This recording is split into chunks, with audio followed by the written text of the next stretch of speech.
Imagine being able to travel to any point in time. Where would you go?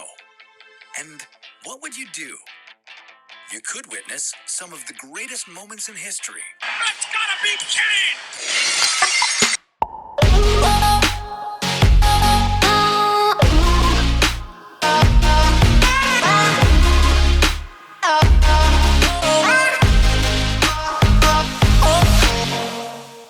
Raw is... Alright, you're following me. War! Finally. Let me ask you this, because we drank already, because I said, let me ask you this. This is in my notes, and I know you haven't seen these. Is this the first official Raw is War? I think so. I think they've mentioned it like in promos and stuff, but this is the first we're seeing it. Whole new intro. I was going to say, like, new what's intro going on at first? Yeah. And then it's pretty hardcore. I don't even remember this intro because I was like, I still didn't watch this at this time. It was more of a big once SmackDown came out is when I started watching. Couldn't afford cable. I get it. But, can't afford the can't get the Peacock either. Can't get the ad-free Peacock either. So, shit don't change, ladies and gentlemen. Shit don't change. It's this goddamn system we're living in. I think, it's pretty edgy. They got a whole, like, people wrestling in a fire ring with the ropes on fire. I thought that was cool. Ahmed's just walking around with a 2x4 in like a junkyard. Yeah. There's a lot of dogs. Yeah, it's pretty attitude-y. I think that's a good word to describe it. Attitude-y. Yeah. And actually, I want to say this is a good Raw. And I will rate this as a good Raw because I think with drama and everything that's unfolding, I would give it an A-. I think this is going to be a good Raw no matter what, just because of the new intro and the new ring setup. It's like what we're used to. New ring setup. The whole Titantron, the alley, the walkway down. We've never had that yet. We had the stairs right off of the entrance, which is totally weird, and I can see why they don't do that because it got involved way too much. But you got the Titantron big screen. You've got like the steel walkway down. This is the first time we're seeing that. Yeah. Could we talk pyro for a minute? Hell of a pyro. Hell of a pyro. It's like. They were like, Aldo Montoya, it was like, get out of here. We got to do it for everybody. And by the way, we do see Aldo Montoya, no pyro. So do we just... Not even an entrance. Take all the budget for Aldo's and just put it into the entrance that's it. No Mark Miro tonight with his pyro. Yeah. Sid, did he have his pyro? He might have when he came out. I think his might have still been there. Think so. I think it was. But I thought of that meme you sent me, and I can maybe mention it when he comes up, and he's fist bumping. It's like, when he leaves for the 7 minutes in hell. That was great. We'll talk about that. But back to what I was saying, I think as far as drama goes, a good A- here. As far as wrestling goes, I'm going to give this one a D-. And King would say because there's a lot of ECW people around. But there was no ECW wrestling but extremely crappy wrestling is what he would call it. I think this was a lot of people from jobbers from Shotgun Saturday Night. Is that where all these jobbers? These are all new jobbers. Where's the Goon? Yeah. Where's T.L. Hopper? Where's Barry the jobbers Horowitz? We actually like the ones we know and love. Barry Horowitz, the best jobber of all time. Right. I don't know. Where could he be? What would he be doing? Who would he do? Who would he do? Barry Horowitz, whoever he could. Yeah. He's not picky. I don't think he is. Yeah. He is a Horowitz after all. Yeah. I feel like we're cranking these podcasts out, and I've never been more involved in wrestling as of like this last like week and a half has just like I've been eating, drinking, and sleeping wrestling. It's been great. Sounds pretty awesome. Yeah. It is.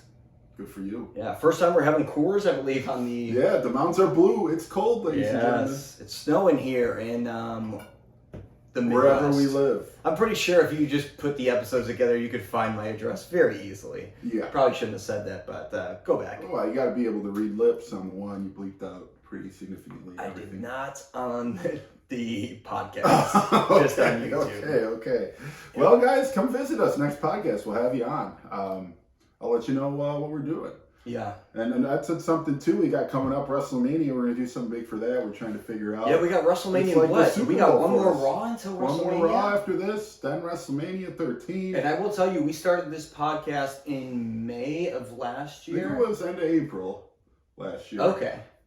So we're almost hitting a year, and boy, did that time fly by. Time flies when you're traveling through time. Yeah, we've been a little lazy. I feel like we're getting some momentum on YouTube, which is great. And to be honest with you, once I see us like on YouTube, I'm like, I don't want to listen to it anymore. You know what I mean? Because we're just so good looking. Swipe up. Swipe up. Swipe any way you want. That's right. Stroke up and down if you need to, whatever it is. Please stroke If up and down. if anybody jerks off to this, really tell us, because I don't know if I would ever have had a better compliment. I saw something online that says like, well, I'm gonna botch this because I don't remember, but it says like someone's probably jerked off to you. Hell yeah. That's kind of cool. That's awesome. But tell us. Yeah, let's I mean, know. tell a guy like even if you're gross, I'm like, why not? No, I mean it's still. This reminds me of there's 7 billion people you could be jerking off to, and you chose us. Hey, You're number one. that's huge. There was a Family Guy episode, and I'm probably gonna botch this too, but I think Mark Goldman tells Meg, he's like, permission to think about you later in the tub, and she's like, no. He's like, I'm still gonna. For Family Guy fans, I probably did botch that, but the Close the enough. moral You got the story is gist there, of yes. Yeah. So we are starting this episode with, I'm like reminiscing on these back episodes when I'm like watching and editing the videos, but Sycho Sid's champion. Yeah. I forget that. Second time. I Second know. time in the last 3 months. Yeah, and he's coming out and he wants to speak with JR. Well, who doesn't? Who else would you want to talk to? Sonny. Well, yeah. But this isn't a Sonny podcast, but it is a Cans podcast. Yeah. And we'll put that logo here. Cans for cans. We're getting momentum with this fundraiser, charity. What are we? It's all encompassing. I think charity, fundraiser, hobby, art. Yeah, we're putting the fun back in fundraiser. Yeah. And hopefully More art though. fund Yes. as well. Yes. So you can donate to this Venmo here as well. But Sycho Sid saying that he's reluctant. He's got a match tonight. Let's rewind this a little bit. He's got a match. He's going to be with Undertaker as his tag team, as his tag partner. Yes. But we all know that Sycho Sid is versing Undertaker at WrestleMania. For his title. Yes. So I thought, yeah, maybe cool to see them as a tag match before WrestleMania coming up in a couple Pretty weeks. formidable team. But he's against this. Wow. And I kind of understand why, but his reasons I don't think are valid. Well, he is a psycho. Mic drop there. Yeah, makes sense. Most of what he says. I'm this pleading episode insane, is Your nuts, Honor. Yeah.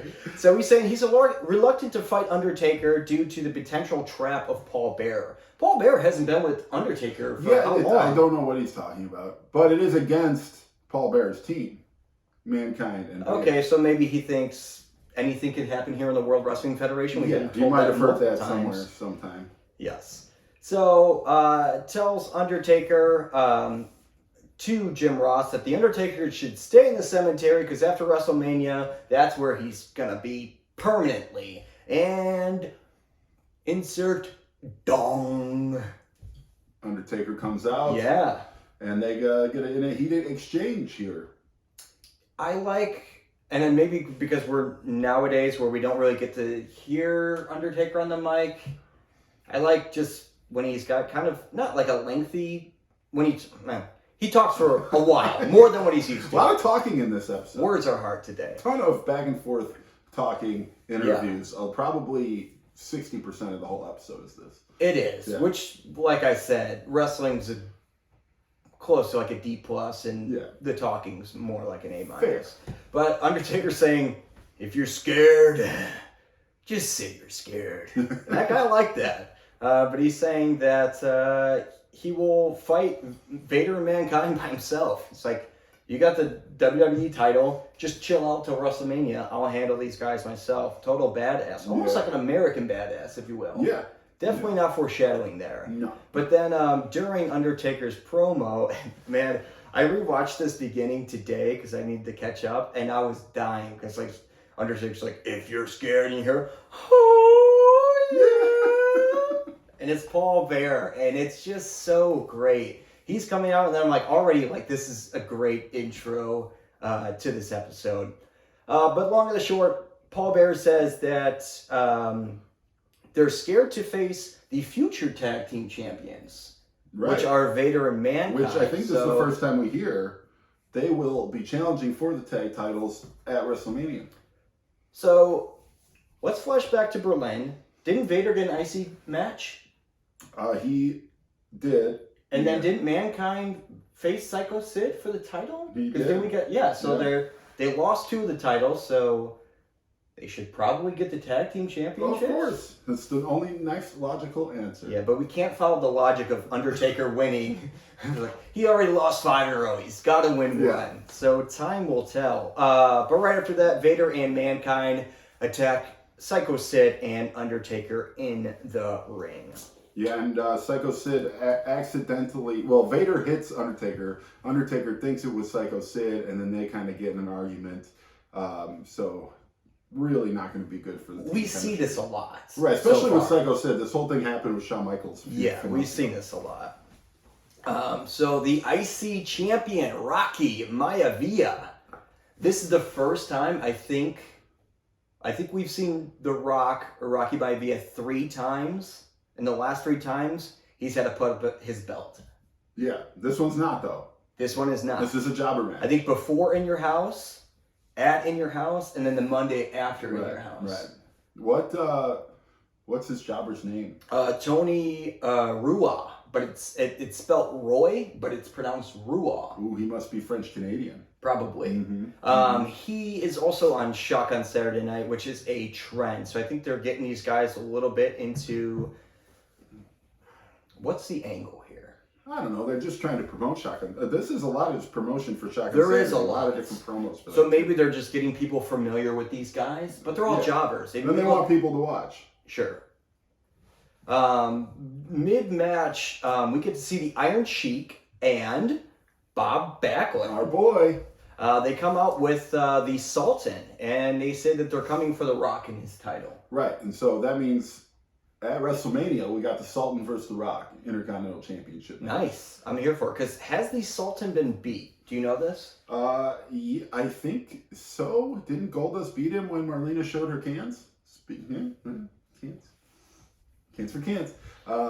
And Bob Backlund. I don't know if that was... I would assume that's the outcome, right? Yeah. Because I think they talked about him beating... And then they showed that from Shotgun He did Saturday just Night. beat, in Europe, he did beat Too Cold Scorpio or Flash Funk. The Sultan? Yeah. Oh, yeah, to the Camel Clutch. Yep. Yeah. So he's got at least 1 win under his belt now. In recent memory. Correct, yeah. So, did you see the crossbody that The Rock did? Oh, yeah. Great crossbody. Got up there. He jumped, like, across the entire ring on this crossbody. It was almost like dunking from the free throw line. Right. Yeah. What an athlete, man. So Sultan comes in and attacks The Rock. The Rock ends up kind of holding his own. Actually, Bob Backlund hops up on the ring and he gives him a little knock in the head. And Rock sees he's leaving and he sees Tony Atlas in the crowd. Yeah. What was this about? I guess he kind of came in to help The Rock with the numbers game here. I guess he used to be his dad's tag team partner. I didn't know he was. I knew him as a bodybuilder, right? Yeah, and I guess he tag teamed with Rocky's dad, Rocky Johnson, and so he came in, kind of helped even the odds, and they got out of there. Well, all he did was like saw him in the crowd, like shook his hand, and then he grabbed him, and they both walked up the ring together. So he did get jumped by the Sultan and Bob Backlund. All right. And Iron Sheik. Yeah, we have a lucha match. Most of these guys are from AAA out in Mexico City. Mm-hmm. When was the last time we saw these guys? Before Royal Rumble, I think. Oh yeah, it was at the Royal Rumble, right? Well, they did like the week before. I think they had a big thing with them too, and then at the Royal Rumble they had a match.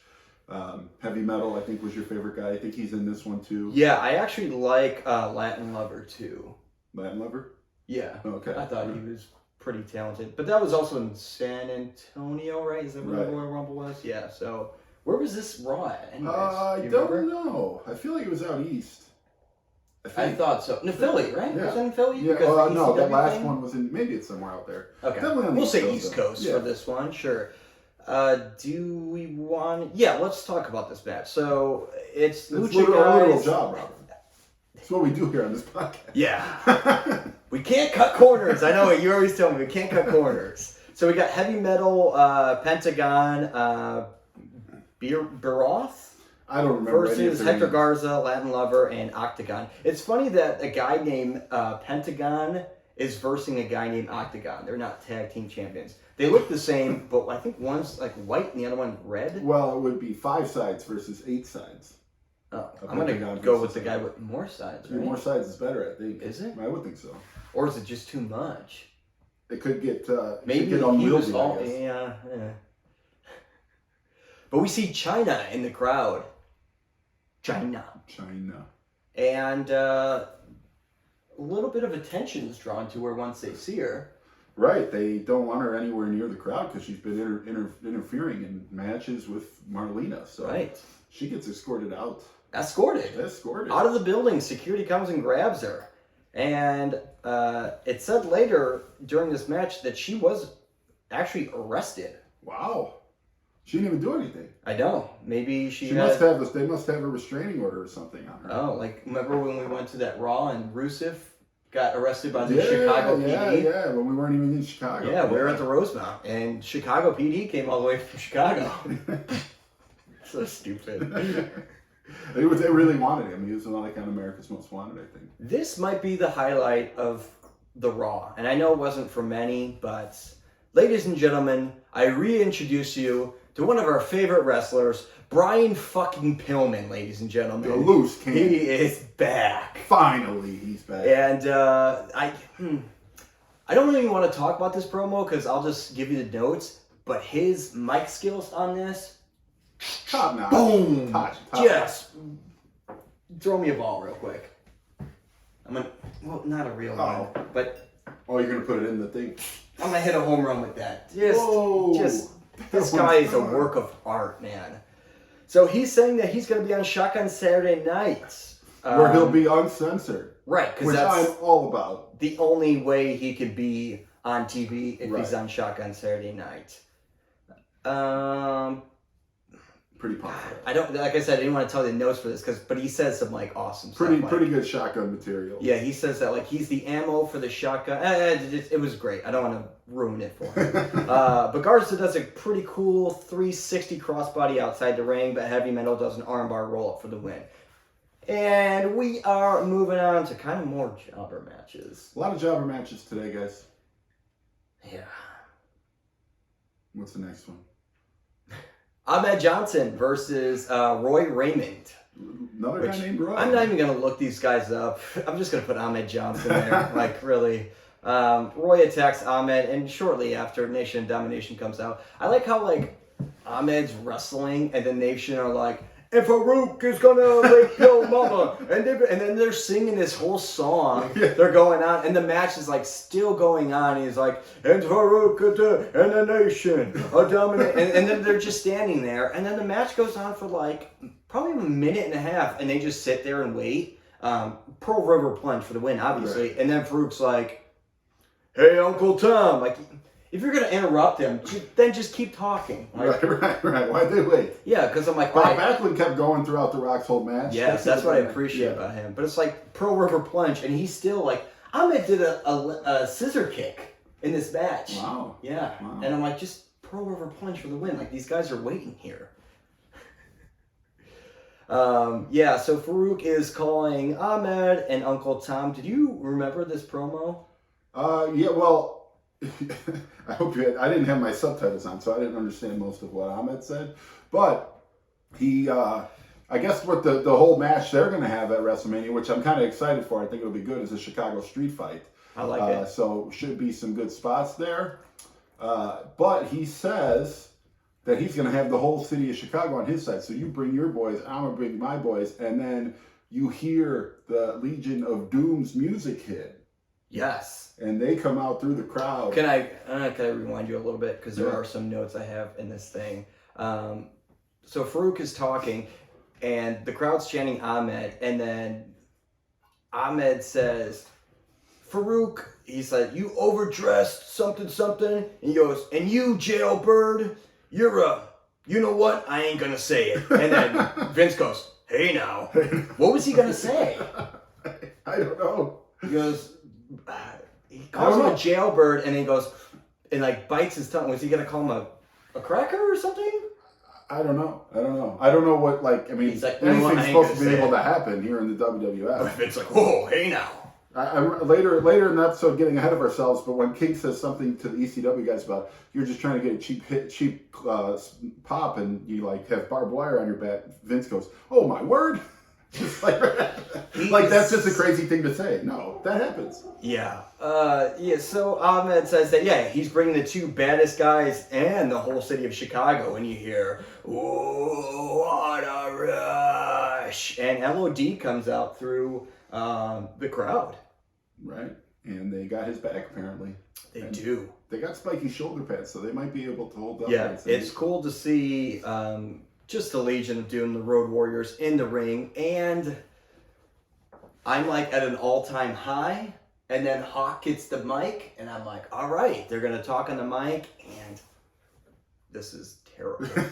This is terrible, because... well, Hawk, he did a lot of drugs. Yeah, Hawk says, when we're done with the Nation of Domination, they're going to look like a pile of raw, sweaty sweat socks. What? It's like he did a Mad Lib for that promo. Oh, it's like insert adjective, insert noun, insert type of sock. Yeah, Sweat and sock. then piggybacking off that, Vince goes, "Oh, I imagine that's pretty bad." What? What? I should have watched this with the volume off, because I would have been like on cloud 9. But then he says that like, and he drew, that was like a 30-second promo. He's like, "You're gonna look like a raw, sweaty." Maybe that's their thing. I don't know them well enough. Maybe they were big on pile of talking about sweat sweaty socks? socks in the 80s. I don't know.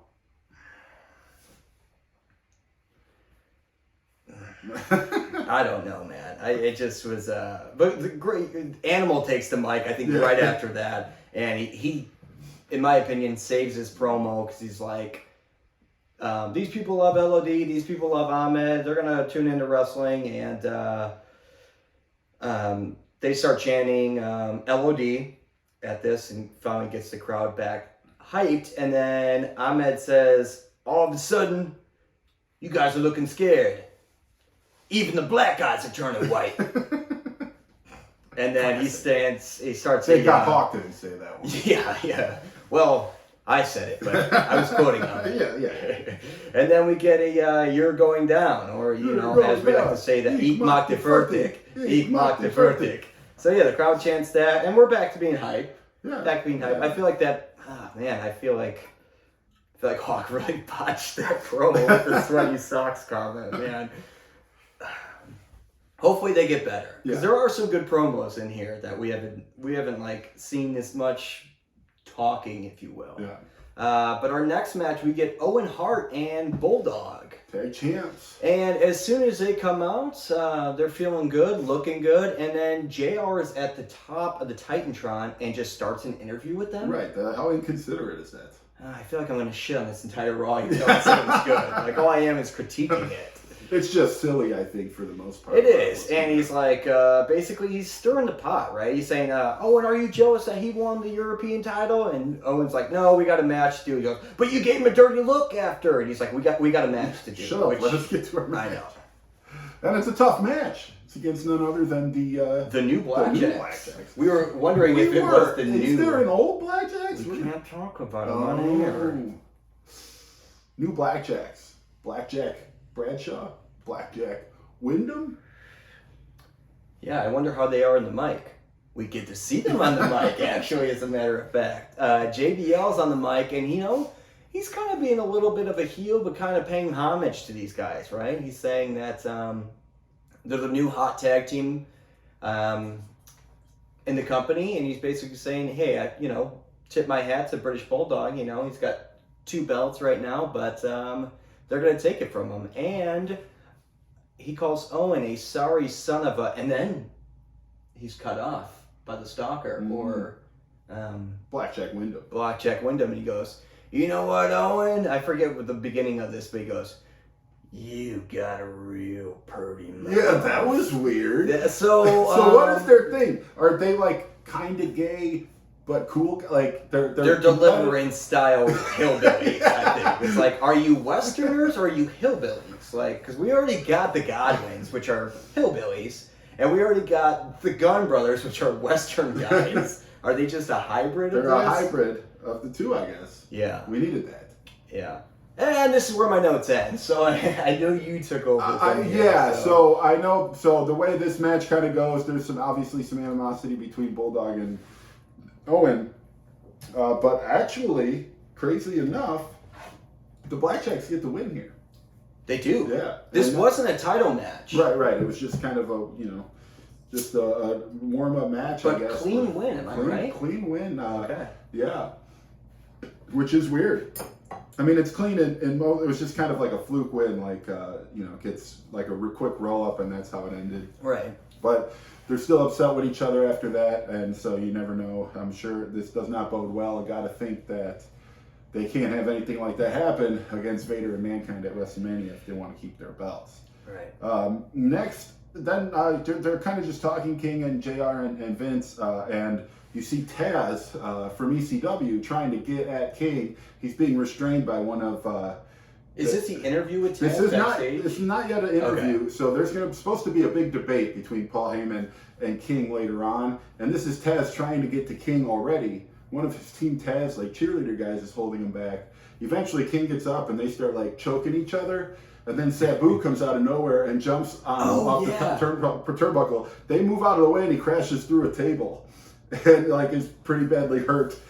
People have to come out. Yeah, and try can we talk about him jumping over, does a flip onto this table? So there's a barricade right here, and the table's right here, but outside the ring, there's like this much space. Right. So he has to land perfectly. His legs hit the barricade. Right on but there was only probably 4 or 5 feet between like where he was jumping off table and then rail. Like it was Sabu's nuts, man. Yeah, he is. And he does the thing where he jumped. Did he jump off the chair? He jumped off the chair onto the top rope and did typical, like a flip. Yeah. So there's obviously going to be more that happens with the ECW crowd later on, but that's already some drama. Big match. Not quite a jobber match, but kind of. Your boy Leif Cassidy against the newcomer Miguel Perez, who we saw last week on the mic, on the commentary, and then jumped in and interfered. On behalf of, or I guess against Savio. So he's also from Puerto Rico. Remember that match with Savio Vega? He was on commentary saying that all of Puerto Rico was kind of sad with the path Savio Vega was on. Right. And my God, is he hairy? He's so hairy. He's wrestler. Oh my God, I've ever seen. I thought that he had like sleeves or tattoos, but his hair goes from above his elbow. I gotta put a photo here. All the way, all over his, like it's not like it gets thinner anywhere. It is thick as possible. It's crazy. Do you remember Prince Albert? This is hairier than Prince Albert. Times 4. Yeah, right. It's crazy. So I noticed that right away, and I'm like, where is King? He's not even using this against him. But the match goes on. I really don't have notes about the match except for a few King lines. Except for how hairy he is. Which I would. And they're talking about him being from Puerto Rico. And King goes, Vince, you know what the thinnest book in the world is? It's called Great Wrestlers from Puerto Rico. Oh, I do remember that. And he's like, Savio's just making a name for himself, and now this guy's still trying to take it away. Then in the middle of the match, you get a Paul Heyman promo basically calling King Vince's comedian and saying that it's all stupid and they're going to be in a big argument later. Sure, and I don't disagree with him there either. You get a roll-up for the win by, what's his name? Miguel Perez. Yeah. And so he gets the win. So we're pushing Leif Cassidy hard, but he just keeps getting buried. Is that right? He's kind of a jobber, but like with a name that we know and we see. Yeah.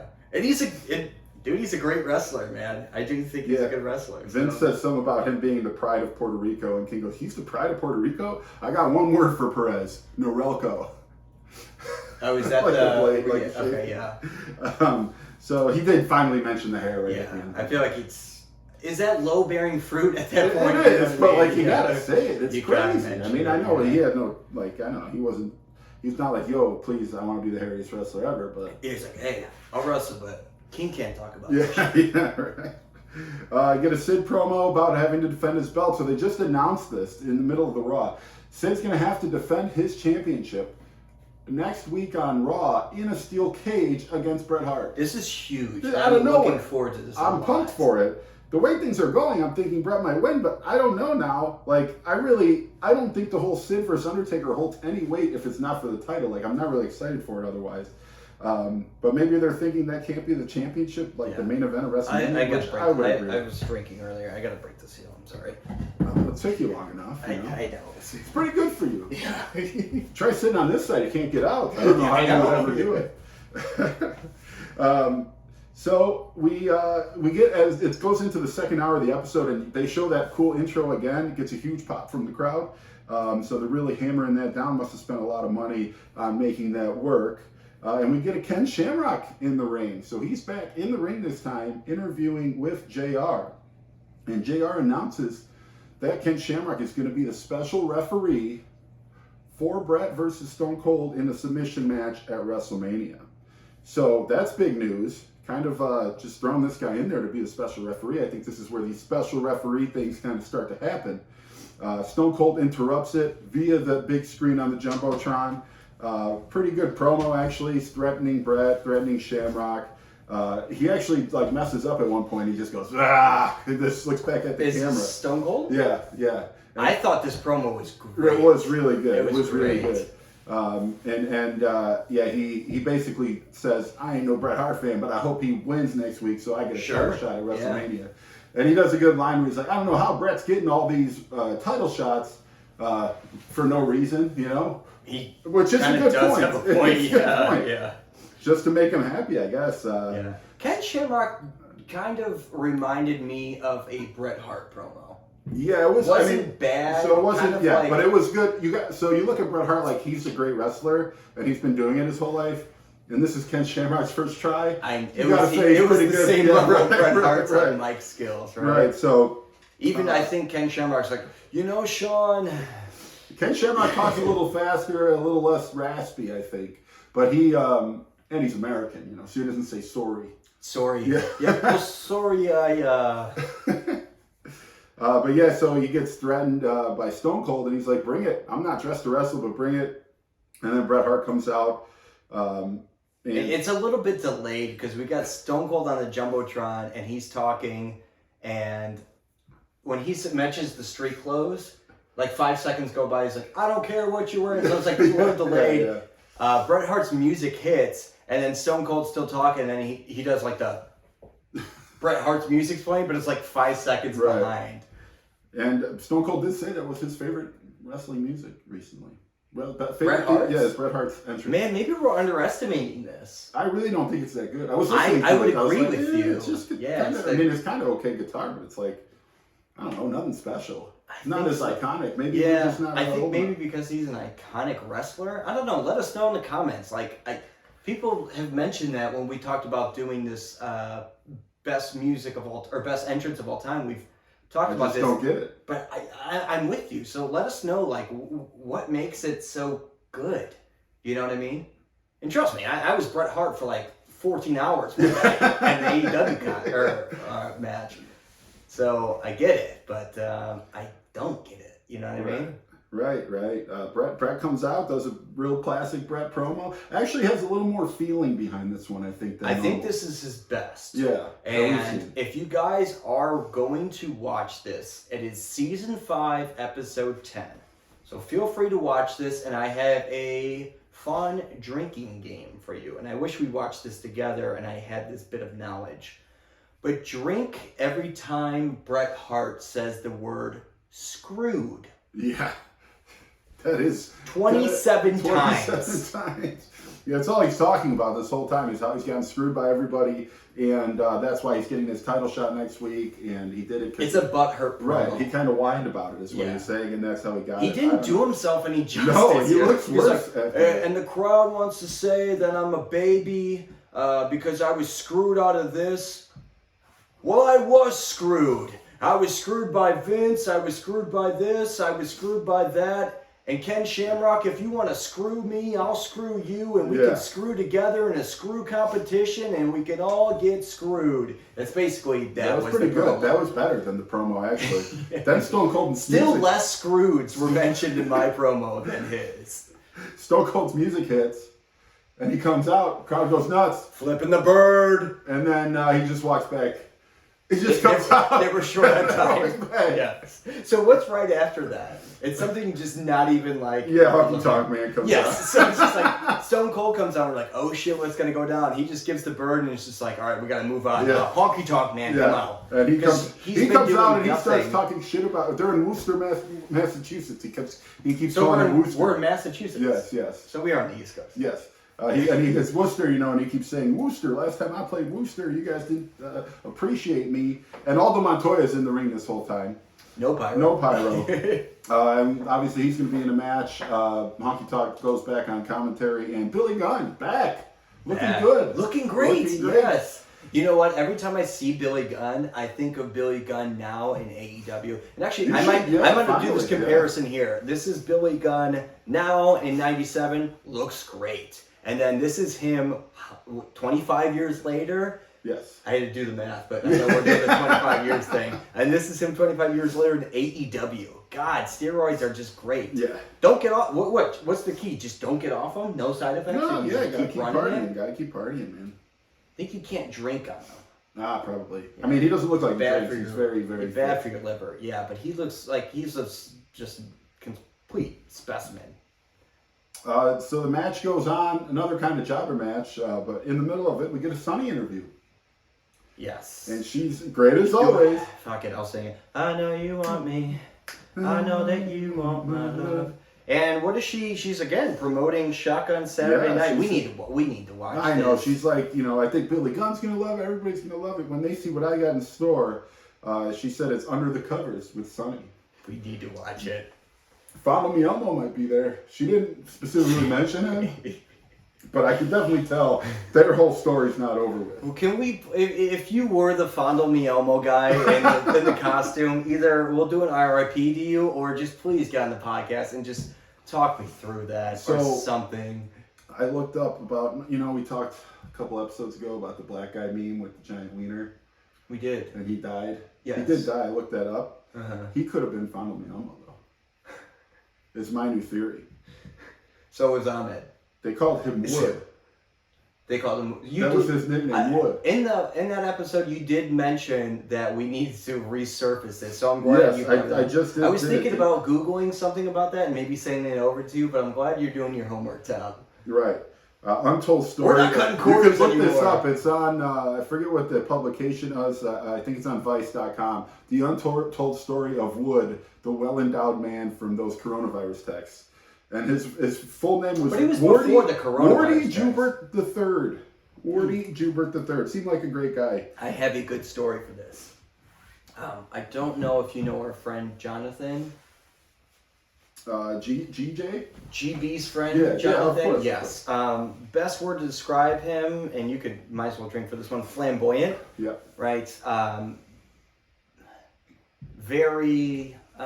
Flamboyant. Yeah. Very flamboyant, right. I was coming back from Vegas, and Brian texted me, and he said he sent that to him where it was like, CDC just said, or it was for the state that we live in, is going under brand new mandates, or requiring vaccines for everybody, and there was a link for this. Of course, he didn't click the link, and it is of, I guess we're calling him Wood. Wood, yeah. He sent it to his parents, which are like 75 years old, and like a bunch of other people. And oh, God. I don't think that it hit until like hours later, where like there was a group chat with that link on there that people were like, oh my God, you're disgusting. He's like, wait, what? He's like, wait, you didn't click the link? He goes, I just forwarded that to like 40 people. Classic.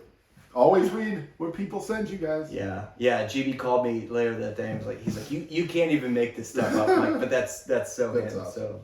So yeah, awesome to be excited for. I feel like Saturday. I would die 20 years earlier if I was a meme that got circled around for like the last 5 years. You know what I mean? That's just great. Yeah.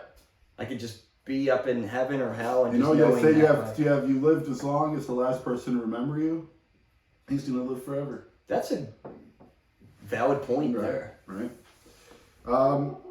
Leg drop off top rope. Billy Gunn gets the win. Yeah, off of a leg drop. Yeah. What is his finisher? Right now, it's the famouser, which is just like a leg drop in the middle of the rope, but he hasn't started doing that yet. I liked him at the end of this because he does the leg drop, and he's facing a jobber. Am I right? But he's Aldo just like Montoya, your boy.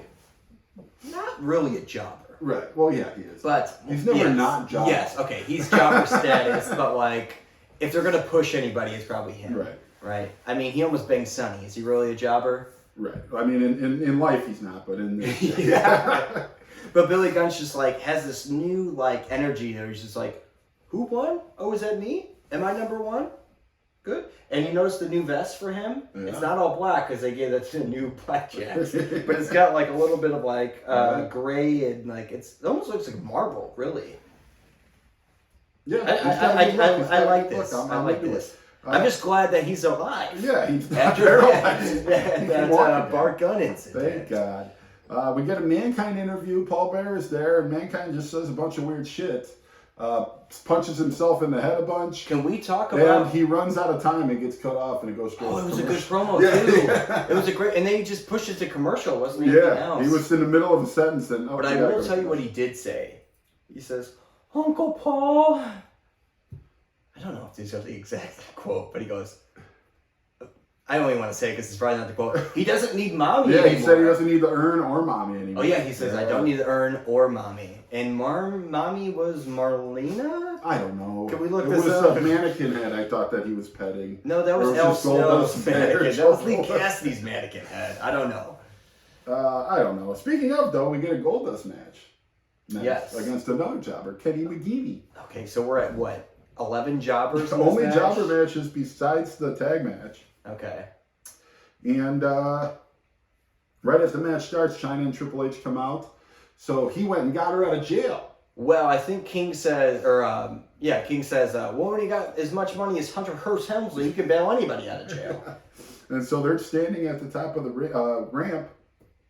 Chyna's looking, dude, she's fucking amazing, man. Yeah. I feel like looking at her now than I did like when I was a kid, like I knew she was a beast. Dude, she's a beast, man. And I have a new drinking game for you, but I'll wait before we get in this match for it. All right, so in the match, Goldust does this move I've never noticed him do before, where he like throws the guy off the ropes, and then the guy's coming back, and he just runs and puts his ass right in his face. Oh. No, he hits him in the face with his ass, and then the guy falls down. I don't think I mentioned. I've seen that. It was hilarious. I just noticed it. I've never seen it before. I don't know if he's workshopping some new stuff. I like that. He's like, well, now that everyone knows I'm hetero, I can do these weird. And he lands a curtain call pretty soon after that for the W. So. He points at Triple H at the top of the entrance when he does the curtain call, which I thought was pretty cool. And right after he lands that curtain call, Chyna's sitting there with a badass leather jacket, and she takes it off and goes into the ring. Now, this is where my drinking game kicks in. Drink every time Vince or anybody else in commentary says that Amazonian woman at least 12 times. Right. And you might as well play Thunderstruck because it's Marlena actually jumps on her, starts like trying to choke her out, and they have to like refs and staff come in to try to break them up. But they keep getting at each other a few times. Then Chyna starts throwing refs. She military presses a ref and throws him into 3 other refs. Do you know what ref she military pressed? No. Tim White? No, I don't know. Harvey Wimpleman? Harvey Wimpleman. No way. I feel like that's the lightest ref. Makes the most sense. She picks him up, military press, as Tom says, and throws him at it wasn't like where you're used to seeing like guys out of the ring that like catch the wrestler basically and they all fall down. She just picks him up and throws him at him, at torso level. Yeah. It was great. And she's so jacked. She's huge. She's huge. And eventually things get broken up enough and it subsides. But there is a match at WrestleMania between those two, Goldust and Triple H. I will mention, I think you're missing this point, but Marlena's backing up, but Hunter Hearst sneaks up behind and then attacks Goldust off the top turnbuckle. Right, that's how it all starts. Yeah. But next we got our big debate: ECW versus They're WWF. calling this the Great Debate. The Great Debate: ECW versus WWF. I do want to pick your brain on this one too. Paul Heyman versus King, and I don't know. I thought it would be better. What do you think? I like this. You like it? I actually did like this. Yeah. I thought there were some good lines, and as it starts, Could have been better, but it was just kind of a shouting match, and not really points were getting across. I think there was more disses than right, and all the ECW guys are there, and they kind of get in the ring. Tommy Dreamer starts yelling at King, like Tommy Dreamer looks so young. I know. Yeah, he was in his 20s then. Tommy Dreamer looks so young. I mean, he looks like the same. Right. Just but a lot like yeah. baby, almost like a baby face. Like he looks like he's like fresh out of high school. Right. Same haircut, same like right. build, but just look. like baby face. Yeah. It's kind of weird to see. Yeah, but basically the whole gist of the argument is King saying ECW sucks. Basically, it shouldn't exist because it can't draw a crowd. They perform in front of 1,100 people. This is the most people who've ever seen it. 1,100 in Philadelphia. Right, in Philadelphia, where they're from. And Paul Heyman says, well, yeah, we do, but that's all we care about is the real ones, the day one fans. And we give them, we deliver every time. Yeah, Because, and he's saying that the amount of followers, I think at the time that they have is 5 million. And he said out of the 1,100, they'd probably watch paint dry. Right. That's what King says. But he's like, yeah, in a city of 5 million, you could get 1,100 people to come and watch paint dry. Yeah. So Paul Heyman's like, he says something to Paul Heyman. Basically that he's like a 35-year-old that lives with his mother and got all of his money from his parents. And then Paul Heyman's like, you really want to go there? He's like, back where you're from, your kids don't even claim your last name because they want nothing to do with you. Yeah, there was a lot of personal risk. I think this was actually, and I could be wrong on this, but I feel like this tension is actually personal. Right. I think that Jerry the King Lawler and I think JR just do not like Paul Heyman anyways. And Jerry the King Lawler is basically saying to Paul Heyman, like, you're lucky Vince, he's like, I don't even know why Vince brought you here to promote a pay-per-view when obviously they're kind of competition, but like, what is the angle here? I have no idea because it's not like they're doing. It's almost like Vince is on board with ECW, but also last week they didn't really give him any real. I mean, they gave him matches, but they interrupted all of them. Remember that? Then here, it's not like they're doing a WWF versus ECW actual match or anything at WrestleMania. They have all the ECW guys come out, and King's like, well, I'm going to get my friends out here. And he tries to get people from the back to come out, and literally nobody comes out. Yeah. And we got like Tommy Dreamer that's ready to like smash Jerry the King Lawler's head in. And then Sandman, which has like open cuts on his head. Because he smashes a beer can. Yes, exactly. Yeah. But let's go back to the angle here. Is this Vince saying, let's bring ECW guys and maybe we'll see what our ratings are. Maybe they'll transition from ECW to WWE. We'll steal that market. But let's also say, like, do the fans want this edginess? Right. I think we talked about this that, with Shotgun Saturday Night. It's kind of like a. Do we kind of see? Do we tiptoe the line right, here to see? And I think it is right. because of I know what happens in the Attitude Era, right? And it's basically like wrestling meets Jerry Springer, right? You know what I mean? But I think this was. I mean, obviously this wasn't Angle because why would they have just a debate? But I think that this actually was a little bit. This was a little bit like heated and personal between the two. There were definitely some personal jabs. 100% kayfabe here. So we'll see where that goes. I don't know where it will go, but hopefully we get some, I like that they had like a podium where they could both talk, right. and I think Sandman just hits Tommy Dreamer, and it just knocks it all down. Yeah. Then we get to the main event after that. So we actually have wrestling now? We actually have some more, actual wrestling. Sid and Taker versus Vader and Mankind. Vader and Mankind come out first. And then Sid comes out, and they just start beating him up. And so the match kind of starts. Undertaker doesn't even get a chance to come out. And it kind of goes on for like 30 seconds. Then Undertaker just runs out, no music, and starts cleaning house. Lands a choke slam on Vader. Gets him out of the ring. Then they're out doing their thing. Undertaker accidentally, they're all outside the ring. He jumps off the apron to hit Vader and accidentally hits Sid. Sid gets mad and they start fighting each other, the teammates in the ring. We've seen this happen. Undertaker lands a choke slam, and then he just goes off the ropes and just jumps clean over the top rope onto Mankind and Vader outside the ring, over the steps that are just right in the middle. Yeah, the steps are in the middle. I always love to see Undertaker take that just like dive into the abyss. Right, it's crazy. He's huge. He's huge, yeah. 6'10", 300 pounds. Like, that would be insane to do. Yeah. Then Sid grabs Undertaker and starts beating him up and lands a powerbomb. Vader comes in and gets the pin. So Vader pins the Undertaker. So they're on a roll. Maybe they will get these tag that's a big way to go into the last week. So kind of just an interesting Raw building up to. And there's actually I feel like the matches more part here. Okay, go ahead. Yeah. They got an interview with Bret Hart again out of nowhere. I don't and he remember goes, this, Bret. so go ahead. Vince's like, Bret, how did you get your title shot? He goes, well, I guess you could say I got my title shot by whining about it. He's so butthurt, dude. And he's like, I got it by crying about it, whining about it. You're going to see next week I'm going to win. I'm the best there is, best there was, best there ever will be. And that's kind of how it goes off the air. Okay. We are at 50 minutes for this Raw. I thought we shot through this one pretty quickly, but I guess maybe a lot of jobber matches. A lot of talking leads to us talking a lot about the talking, and so it's like we're going to have to recap and do all this shit, so it's exhausting, man. It is, yeah. We work day in and day out, so go ahead. Again, that Venmo's here. Throw us a couple bucks, buy us a beer, you do your thing.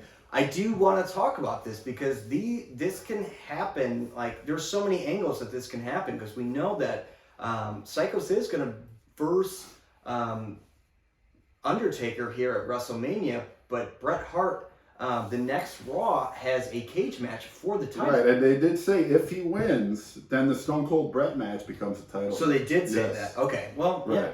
Yeah. Which really leaves the Undertaker 6 minutes, screwed. Yeah, so again, Undertaker gets fucked over again. Yeah, so do we see him in WrestleMania? Because we know if he's versing Bret, he wins, right? Whoever he's versing, he wins, unless Brock Lesnar's there. That is true. But it could be the Executioner out of nowhere. Oh, where shit. his Cody Gophers they're like.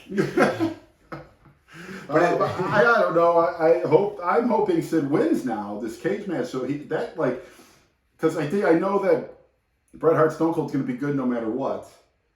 Sid and Undertaker could be cool because it's for the title, and I don't want to see them fight for no reason. Yeah. So. Do we know who Rocky Maivia is going to be facing? Yeah, the Sultan. Oh yeah, that's right. Yeah, we already talked about that. Yeah. So we got a week. We got to see this cage match, and we're going to come back to you and let you know what happened. Yeah. What are we doing for WrestleMania? We got to do something. We got to think about it. Swipe up. Let us know what we should be doing. Yeah. What should we be doing? We got some time. Swipe up. Let us know. Let's just keep drinking and watch this next cage match. Yeah. I'm geeked about this. I don't know. I mean, like I said, the drama here is like, I don't know. Maybe I give this a C+. This Raw, there was a lot. Still above average. And that's all that counts, ladies and gentlemen. All right, guys, that's episode 52. 52 or 53. 52-ish. We're a little behind. We don't want to tell you what day it is. Last time we always talk about like what day it is. Or what year it is. Whoa. Crazy. All right, good night. And God bless wrestling.